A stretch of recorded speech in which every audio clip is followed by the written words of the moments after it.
Hello मेरे प्यारे students, क्या हाल चाल है। उम्मीद है आप स्वस्थ होंगे, मस्त होंगे और क्लास 10th की पढ़ाई आपकी ज़बरदस्त चल रही होगी। बोर्ड की तैयारी आप जोरों शोरों से कर रहे हैं। तो हमारी 10th की साइंस तो शुरू हो चुकी है, लेकिन क्या होता है, रेगुलर वीडियो नहीं आ रहा था। लेकिन अब आपकी मैथ की भी रेगुलर वीडियो आ रही है और साइंस की भी क्या किया है, अब आज से रेगुलर वीडियो आपकी हो जाएगी। तो साइंस के बायोलॉजी में हम चैप्टर नंबर 5 क्या है, चैप्टर 5 हम पढ़ रहे हैं, जैव प्रक्रम के बारे में। तो इस चैप्टर को पढ़ रहे हैं, हमने 2 लेक्चर पढ़ लिया है। तो आइए इसके आगे शुरू करते हैं, लेक्चर 2 से आगे। तो कह रहा है कि अगर किसी चीज़ को दिल से चाहो तो पूरी कायनात क्या करेगी, तुमसे मिलाने में लग जाती है। पूरी कायनात क्या हो जाएगी, तुमसे मिलाने में क्या हो जाएगी, लग जाएगी। तो किसी चीज़ को क्या कहते हैं, यदि आप दिल से चाहते हैं तो क्या होगा, आपको हर कोई आपको क्या करेगा, उस चीज़ को दिलाने में लग जाएगा। लेकिन क्या करेंगे, आप मेहनत करेंगे तब। आपके घर वाले क्या हो जाएंगे, यदि आप पढ़ते हैं तो आपको घर वाले कोई भी कमी नहीं छोड़ेंगे कि आपको कोई कमी रह जाए। तो आइए शुरू करते हैं समय ना बर्बाद करते हुए। तो हमने पोषक तत्वों के बारे में पढ़ लिया था। तो पोषक तत्वों के बारे में पढ़ लिया था। तो आइए आज पर देखते हैं कार्बोहाइड्रेट। कार्बोहाइड्रेट होता क्या है। तो कार्बोहाइड्रेट क्या है, यह कार्बनिक यौगिक होते हैं। जो कार्बोहाइड्रेट होते हैं क्या होते हैं, organic compound which are made of carbon, hydrogen and oxygen. Carbon, hydrogen और ऑक्सीजन से मिलकर क्या बनते हैं, कार्बोहाइड्रेट बनते हैं। तो लिख सकते हैं these are organic compound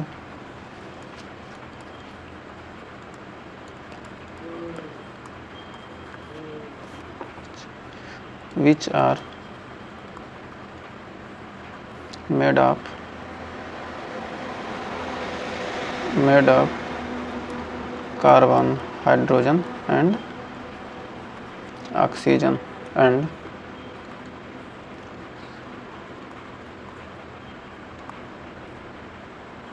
this main source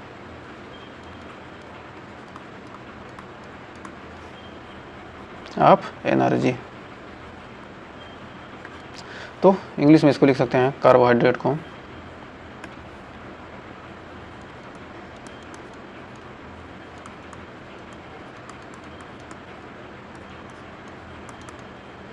यह क्या होते हैं, यह कार्बनिक यौगिक होते हैं जो कार्बन, हाइड्रोजन और ऑक्सीजन से मिलकर बने होते हैं। यह कार्बनिक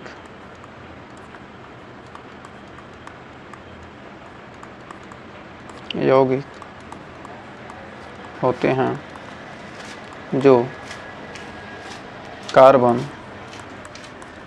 हाइड्रोजन व ऑक्सीजन से मिलकर बने होते हैं। क्या होते हैं, मिलकर बने होते हैं। तो क्या होते हैं, कार्बोहाइड्रेट किसे कहते हैं, जो क्या होते हैं, कार्बन, हाइड्रोजन और ऑक्सीजन से मिलकर बने होते हैं, उन्हीं को क्या कहते हैं, कार्बोहाइड्रेट कहते हैं। तो कार्बोहाइड्रेट मतलब क्या होता है, शर्करा। कार्बोहाइड्रेट को हिंदी में कहते हैं शर्करा। इसके कितने पार्ट होते हैं, 5 पार्ट होते हैं। तो आइए, पहला पार्ट क्या होता है, ग्लूकोज। ग्लूकोज हम जो लेते हैं वो भी क्या है, कार्बोहाइड्रेट के फॉर्म में होता है। फ्रक्टोज हो जाएगा, फ्रक्टोज। एक सेकेंड, फ्रक्टोज। और तीसरा है सेलुलोज।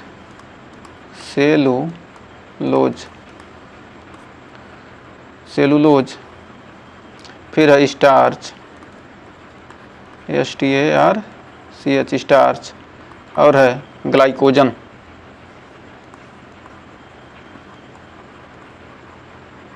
इन सब के बारे में हम एक एक करके चर्चा करेंगे। तो सबसे पहले आइए देखते हैं ग्लूकोज। ग्लूकोज होता क्या है, it is instant source of energy. Glucose क्या होता है, इंस्टेंट सोर्स ऑफ एनर्जी होता है। मतलब क्या होता है, जो ग्लूकोज हम क्या कहते हैं, देखिए जो क्या कहते हैं, ग्लूकोज जो खिलाड़ी होता है, धावक होते हैं, उनको क्या दिया, ग्लूकोज दिया जाता है, जिससे क्या हो, वो तुरंत एनर्जी प्राप्त कर सकें। तो इन्हें क्या कहते हैं, वो तुरंत ऊर्जा देने वाला क्या होता है, स्रोत होता है। तो कह सकते हैं कि it is instant source of energy. ये क्या होता है, तुरंत ऊर्जा देने वाला क्या होता है, स्रोत होता है। तुरंत ऊर्जा देने वाला स्रोत होता है। क्या होता है? तुरंत ऊर्जा देने वाला क्या होता है? स्रोत होता है। एक ग्लूकोज में 4.2 किलो कैलोरी क्या होती है? कैलोरी ऊर्जा होती है। या 4.2 या कहीं कहीं लिखा था क्या 4.0 किलो कैलोरी क्या होती है? ऊर्जा होती है। एक ग्लूकोज में क्या होती है? इतनी ऊर्जा होती है। तो हमें उम्मीद है कि ग्लूकोज के बारे में आपको कोई डाउट नहीं होगा। तो एक्स्ट्रा ग्लूकोज यदि क्या होता है? यदि आप क्या कीजिए ज़्यादा ग्लूकोज ले लेते हैं, यदि क्या करते हैं, यदि आप क्या कीजिए आपने ज़्यादा ले लिया ग्लूकोज, आप क्या आपको ज़रूरत है 1 ग्राम ग्लूकोज की, आपने क्या किया 10 ग्राम ले लिया, तो एक्स्ट्रा ग्लूकोज जो होता है वो हमारे शरीर में क्या होता है? एक्स्ट्रा ग्लूकोज जो होता है वो क्या होता है? ग्लाइकोजन के रूप में क्या होता है? स्टोर हो जाता है। ग्लाइकोजन के फॉर्म में क्या होता है कि एक्स्ट्रा ग्लूकोज ग्लाइकोजन के रूप में क्या होता है? स्टोर हो जाता है, रूप में स्टोर हो जाता है। आप लिखे रहेंगे तो क्या होगा आगे? ये क्या है? ऑब्जेक्टिव क्वेश्चन में आपका काम करेगा, क्योंकि आपके 20 नंबर के ऑब्जेक्टिव आने हैं तो इसी में से बनेगा। मतलब एक्स्ट्रा ग्लूकोज होता है वो कहाँ स्टोर होता है? किस रूप में होता है स्टोर? तो करेंगे क्या? ग्लाइकोजन के रूप में। तो ग्लूकोज का फार्मूला क्या होता है?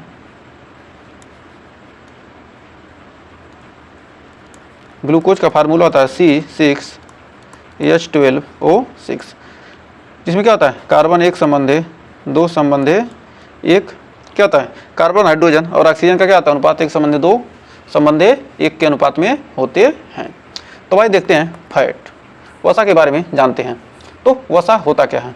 वसा यह भी क्या होता है? कार्बन हाइड्रोजन और कम O2, मतलब क्या होता है? ऑक्सीजन इसमें मिक्स होता है, लेकिन क्या होता है? बहुत ही कम O2 से क्या होता है? मिलकर बने होते हैं। तो लिख सकते हैं कि यह कार्बन हाइड्रोजन व कम, मतलब थोड़े से ऑक्सीजन से मिलकर क्या होता है? से मिलकर बने होते हैं, मिलकर बने होते हैं। क्या होते हैं? कार्बन हाइड्रोजन व थोड़े से ऑक्सीजन से मिलकर क्या होते हैं? बने होते हैं। यह हमको वसा हमको मिलता क्या है? यह SOURC सोर्स, मतलब इसके स्रोत क्या है? सोर्स का मतलब क्या है? स्रोत का मतलब क्या होता है? कहाँ से हमको मिलता है? तो यदि क्या करते हैं हम ऑयली चीज़ खाते हैं, जैसे क्या होते हैं? चिकनाई वाले पदार्थ, जैसे हम क्या कहें? तेल खाएंगे, घी खाएंगे, ये सब क्या है? इन सब से हमको क्या मिलता है? हमको फैट वसा मिलता है। ऑयली, इसको इंग्लिश में कहते हैं ऑयली फूड, ऑयली सब्सटेंस मतलब पदार्थ। क्या कहते हैं? ऑयली सब्सटेंस खाएंगे तो क्या होगा? हमको क्या होगा? फैट मिलेगा। तो यह क्या होता है? यह अधिक ऊर्जा के स्रोत होते हैं। यह क्या होते हैं? हमको फैट्स क्या? हमको अधिक ऊर्जा देते हैं। यह अधिक ऊर्जा के स्रोत होते हैं।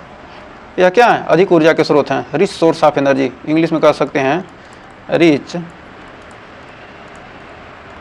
सोर्स ऑफ एनर्जी, मतलब अधिक ऊर्जा के स्रोत। यह जटिल कार्बनिक पदार्थ होते हैं। यह क्या होते हैं? यह जटिल कार्बनिक पदार्थ होते हैं, ये क्या होते हैं? जटिल कार्बनिक पदार्थ। जैसे complex organic substance, complex organic substance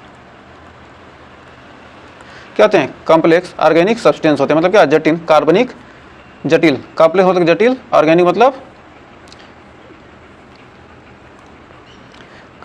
complex कार्बनिक सब्सटेंस, ऑर्गेनिक मतलब क्या होता है? कार्बनिक सब्सटेंस यानी पदार्थ होते हैं। तो एक दे दी एक फैट क्या किया जाए? एक फैट का मॉलिक्यूल, 1 फैट मॉलिक्यूल, जो एक फैट का क्या होता है? मॉलिक्यूल होता है, वो कितनी ऊर्जा देता है? हमको 9 किलो कैलोरी की ऊर्जा देता है। 9 किलो कैलोरी, 9 किलो कैलोरी ऊर्जा हमको देता है। जो एक फैट का आलू देता है क्या कहना हमको 9 किलो कैलोरी ऊर्जा देता है। तो हमें उम्मीद है यहाँ तक आपको कोई डाउट नहीं होगा।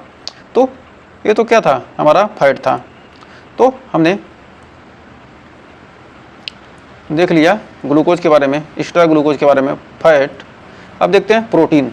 प्रोटीन होता क्या है, तो ये भी क्या आते हैं, प्रोटीन क्या होते हैं, there are organic substance which are made of amino acid. क्या होता है, ये अमीनो अम्ल से मिलकर बने होते हैं। जो प्रोटीन होते हैं अमीनो अम्ल से मिलकर बने होते हैं। तो अमीनो अम्ल के बारे में भी बताएंगे। तो सबसे पहले इसके डिफिनीशन को लिख सकते हैं, there are organic, THER, there are organic substance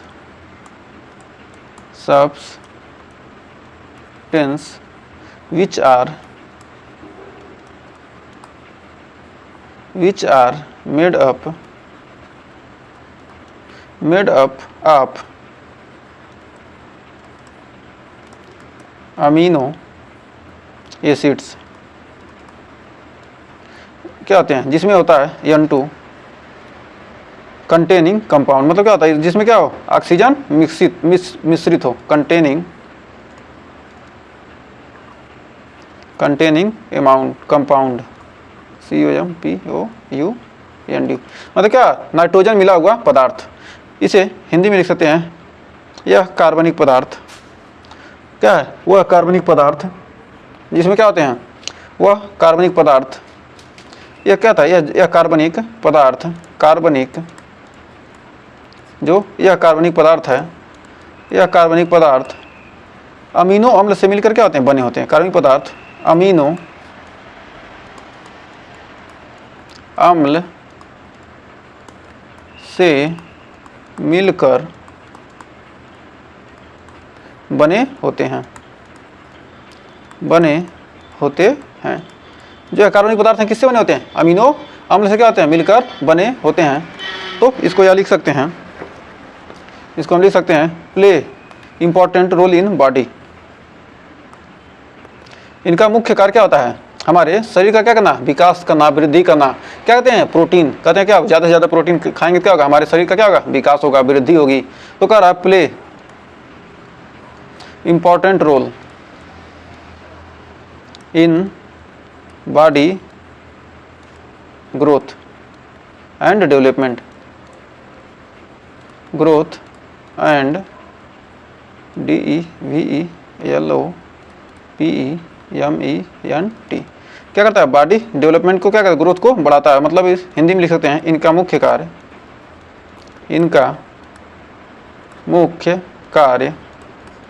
क्या है, शरीर का विकास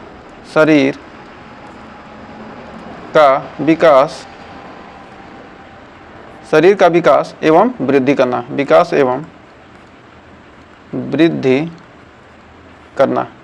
इनका मुख्य कार्य क्या है, शरीर का विकास एवं वृद्धि करना है। शरीर का क्या करेंगे, विकास करेंगे और वृद्धि करेंगे। तो ये क्या है, प्रोटीन के कार्य हैं। तो अमीनो अम्ल होते क्या हैं, तो आइए उसके बारे में जान लेते हैं। अमीनो अम्ल, अमीनो एसिड यानी कि अमीनो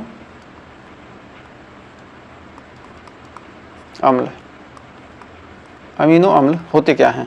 इसमें क्या होता है, N2 युक्त, जिसमें क्या हो, N2 युक्त यौगिक, N2 युक्त यौगिक को क्या कहते हैं, अमीनो अम्ल कहते हैं। तो जैसे क्या आ गया, COOH, ये क्या है, एक कार्बनिक कंपाउंड है। कार्बन से क्या है, ये सब जुड़े हुए हैं। इसमें क्या है, R, ये क्या क्रियात्मक समूह जुड़ा है, जिसमें क्या हो, NH2, क्या हो, NH2 समूह जुड़ा है। मतलब क्या हो, इसमें क्या हो, नाइट्रोजन युक्त यौगिक। इसी को क्या कहेंगे, अमीनो एसिड कहते हैं, अमीनो अम्ल कहते हैं। तो आइए बढ़ते हैं आगे। अब देखते हैं विटामिन के बारे में। हमने मिनरल्स देख लिया, प्रोटीन देख लिया, फैट देख लिया। अब विटामिन के बारे में। विटामिन क्या होते हैं, यह सूक्ष्म पोषक तत्व। इन्हें क्या कहते हैं, माइक्रो न्यूट्रिएंट्स। जो विटामिन होते हैं क्या होते हैं, माइक्रो न्यूट्रिएंट्स होते हैं। मतलब क्या, बहुत छोटे से सूक्ष्म पोषक तत्व होते हैं। तो कह सकते हैं कि यह माइक्रो न्यूट्रिएंट्स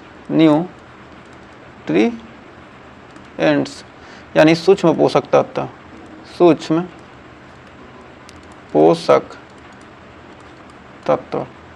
ये क्या होते हैं? सूक्ष्म पोषक तत्व होते हैं। जो विटामिन क्या है? सूक्ष्म पोषक तत्व होते हैं। यह कम मात्रा में खाए जाते हैं। इनको क्या कहता है? कम मात्रा में खाया जाता है। यह कम मात्रा में खाए जाते हैं, खाए जाते हैं। या क्या होते हैं? कम मात्रा में खाए जाते हैं। तो अब इंग्लिश वाले कहेंगे इंग्लिश में नहीं लिखा है, तो इंग्लिश वाले भी देख लीजिए। There are micro nutrients, micro nutrients, there are micronutrients and required and required in very less amount। मतलब क्या होती है? इनकी क्या होती है? बहुत कम मात्रा में क्या होती है? खाए जाते हैं। तो ये चीज़ हो गई। अब यह शरीर को, तीसरा पॉइंट देखते हैं। यह शरीर को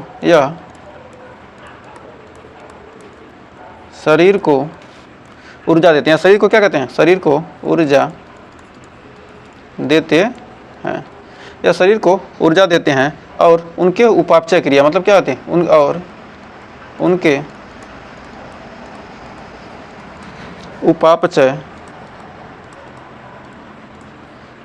क्रियाओं, जो दैनिक क्रियाएं होती हैं, क्या होते हैं? में क्या कहते हैं? सहायता करते हैं। क्रियाओं में सहायता करते क्या कहते हैं? यह उपापचय क्रियाओं में क्या कहते हैं? सहायता करते हैं। या क्या करते हैं? उपापचय क्रियाओं में क्या करते हैं? सहायता करते हैं। तो इसको इंग्लिश में लिख सकते हैं। They are important nutrients, they are important nutrient, they are important nutrients which provide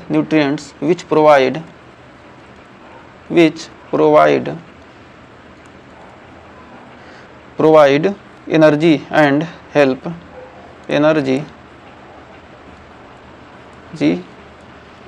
help in various metabolic reactions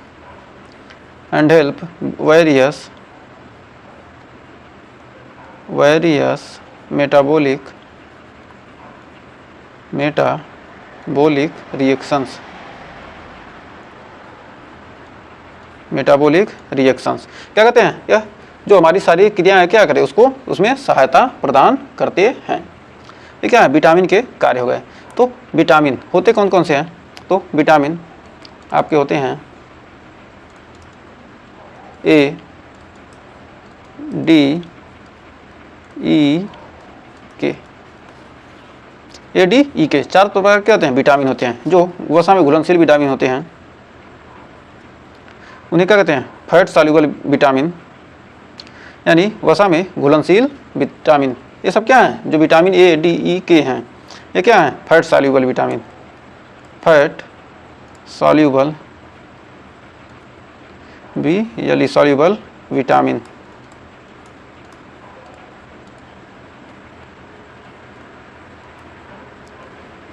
fat soluble मतलब क्या? वसा में घुलनशील विटामिन।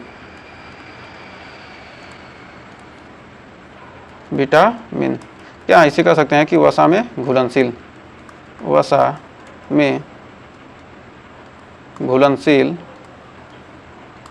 विटामिन। तो इसको लिखने एक क्या होता है? एक ट्रिक होता है, केडा, के ई डी ए, केडा मतलब क्या? कीड़ा क्या होता है? वसा में घुल जाता है। तो और विटामिन बी व सी, विटामिन बी एंड सी, ये क्या होते हैं? वसा में अघुलनशील, यानी क्या होते हैं? जल में घुलनशील। वसा में फैट, इसे क्या कहते हैं? फैट इन सॉल्यूब, वसा में अघुलनशील।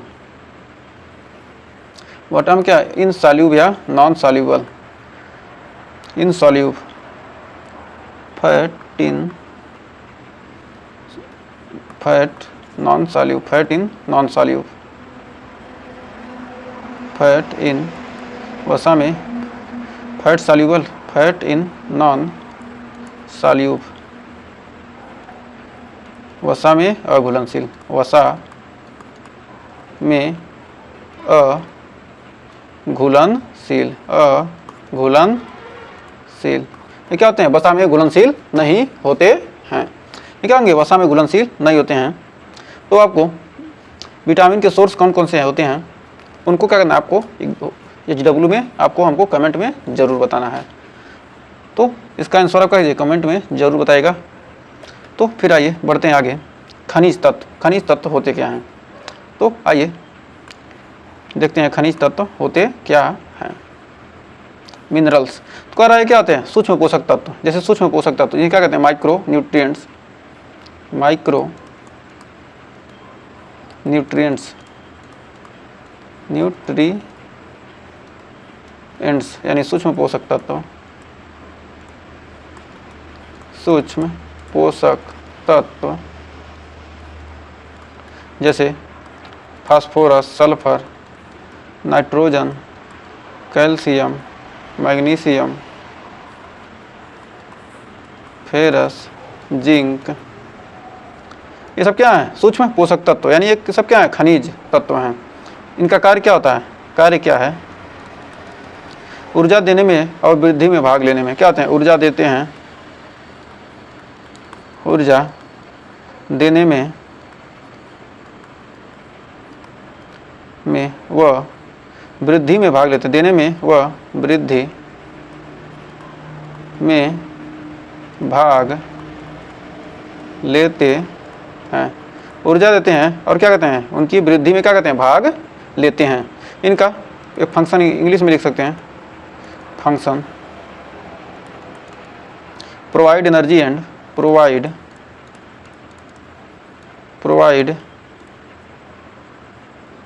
Energy and help in growth, help in growth, help in growth and development,